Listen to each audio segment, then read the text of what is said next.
पाकिस्तानच्या इस्लामाबादमध्ये इराण आणि अमेरिकेदरम्यान बैठक सुरू होती, जी निष्फळ ठरलेली आहे। ही शांतता बैठक निष्फळ ठरल्याचं अमेरिकेचे उपाध्यक्ष जेडी व्हान्स यांनी पत्रकार परिषदेमध्ये स्पष्ट केलं। अमेरिकेचं शिष्टमंडळ हे इस्लामाबादेतून परतणार आहे असं व्हान्स यांनी सांगितलं। इराणला आम्ही सगळ्यात चांगला प्रस्ताव दिला, पण तो प्रस्ताव इराणला मान्य झाला नाही, त्यामुळे आम्ही परतत असल्याचं व्हान्स यांनी सांगितलं। आम्ही कोणत्याही निर्णयाप्रत पोहोचलेलो नाही आहोत असंही व्हान्स यांनी स्पष्ट केलं। इराण त्यांचा अणुकार्यक्रम थांबवण्यास तयार नसल्याचं व्हान्स यांनी सांगितलं। तर अमेरिकेच्या सहमत होऊ न शकणाऱ्या प्रस्तावामुळे चर्चा निष्फळ ठरल्याचं इराणनं म्हटलंय। हॉर्मुझ अणुप्रकल्प यावर अमेरिकेनं दिलेला प्रस्ताव मान्य नाही असं इराणनं स्पष्ट केलं।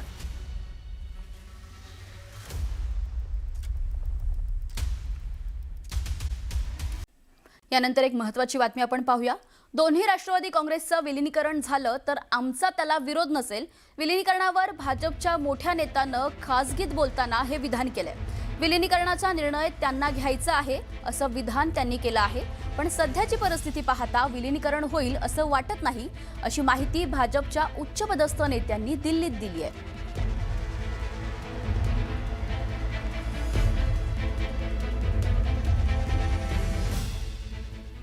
पुन्हा एकदा बातम्यांचा सुपरफास्ट पद्धतीने आढावा घेऊयात सकाळच्या 100 बातम्यांमधून। जळगावात गॅस टंचाईचा मोठा फटका हॉटेल व्यवसायाला बसतोय। गॅस सिलेंडर मिळत नसल्यानं अनेक हॉटेलमधून मटण, चिकन, चायनीज सारखे पदार्थ मेन्यूतून गायब झाल्याचं पाहायला मिळते। काही ठिकाणी कोळसा आणि लाकडी शेगडीवर स्वयंपाक सुरू असला तरी ऑर्डर देण्यास उशीर होत असल्यानं ग्राहकांमध्ये नाराजी आहे। मालेगाव महानगरपालिकेनं शहरात अतिक्रमण हटवण्याची मोहीम सुरू केली आहे। एका आठवड्यात सुमारे 1500 अतिक्रमणं जेसीबीने हटवण्यात आली आहेत। रस्ते आणि बाजारपेठा मोकळा करण्यात आलेल्या आहेत। पुढेही अशी कारवाई सुरू राहणार असल्याचं प्रशासनानं सांगितलं।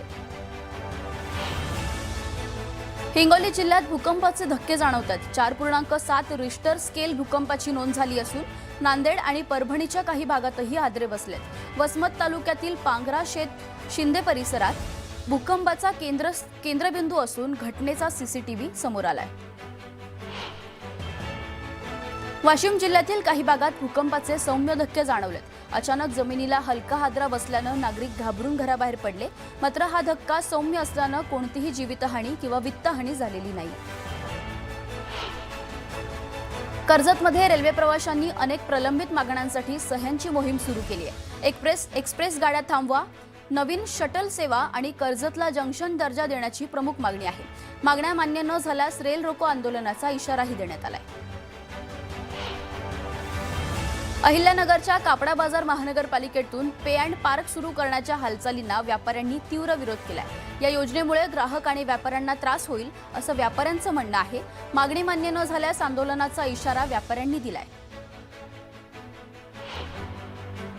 रत्नागिरी जिल्ह्यातील दापोलीखेड महामार्गावर काळकाई कोंड परिसरात पुलाच्या पुनर्बांधणीवरून वाद निर्माण झालाय।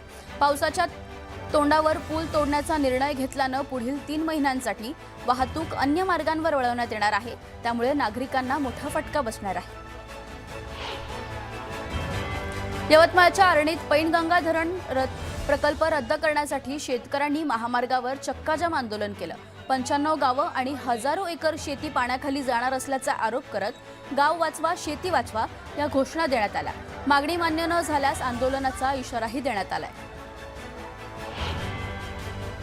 नाशिकच्या ग्रामीण भागात पाणी टंचाईची गंभीर समस्या निर्माण झाली आहे। 7 तालुक्यातील 127 गावांमध्ये 75,000 नागरिकांना पाण्यासाठी भटकंती करावी लागते।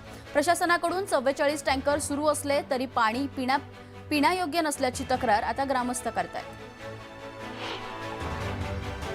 राज्यातील मच्छीमार सध्या तिहेरी संकटात सापडले। डिझेल सबसिडी बंद झाली आहे, तसेच आखाती युद्धामुळे निर्यात ठप्प झाल्याचे पाहायला मिळते। त्यामुळे मासेमारी 1 जूनपासून बंद राहणार आहे, त्यामुळे मच्छीमारांचा व्यवसाय पूर्णपणे अडचणीत आलाय।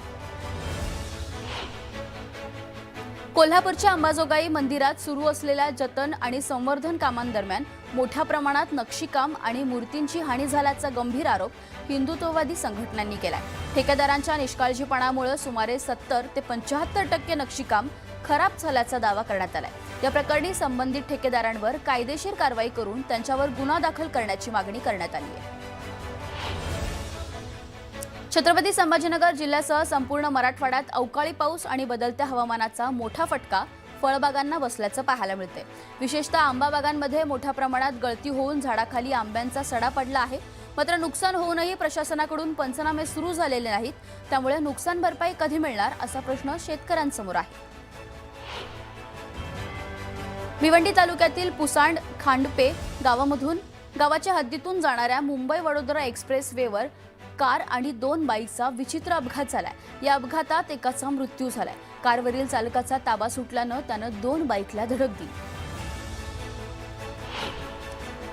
उत्तर महाराष्ट्रावर निर्माण झालेल्या उच्च दाबाच्या क्षेत्रामुळे उष्ण वारे वाहू लागले असून या उष्ण वाऱ्याचा विपरीत परिणाम म्हणून अवघा महाराष्ट्र तापला आहे। काल अकोला इथं सर्वाधिक 42 अंश सेल्सिअस इतका कमाल तापमानाची नोंद झाली आहे।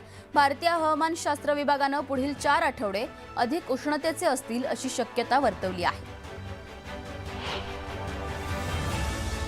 मुंबईच्या पाणीपुरवठ्यातील तफावत दूर करण्यासाठी सहाय्यक ठरणाऱ्या गारगाई प्रकल्पाला मुंबई महानगरपालिकेच्या स्थायी समिती सभा आणि पालिका सभागृहानं मंजुरी दिल्यानं हा प्रकल्प खऱ्या अर्थानं मार्गी लागणार आहे। हा धरण प्रकल्प पालघरच्या ग्रामीण भागात उभारला जात असल्यानं पुनर्विकासाचे पॅकेज ठरवताना समृद्धी महामार्गाच्या धर्तीवर शहर आणि ग्रामीण अशी विभागणी करण्याचा व्याप वाचला आहे। एकूणच या प्रकल्पातील बांधणीच्या पुनर्वसनाचे पॅकेज तयार झाले असून प्रत्यक्ष कारवाईला सुरुवात होईल।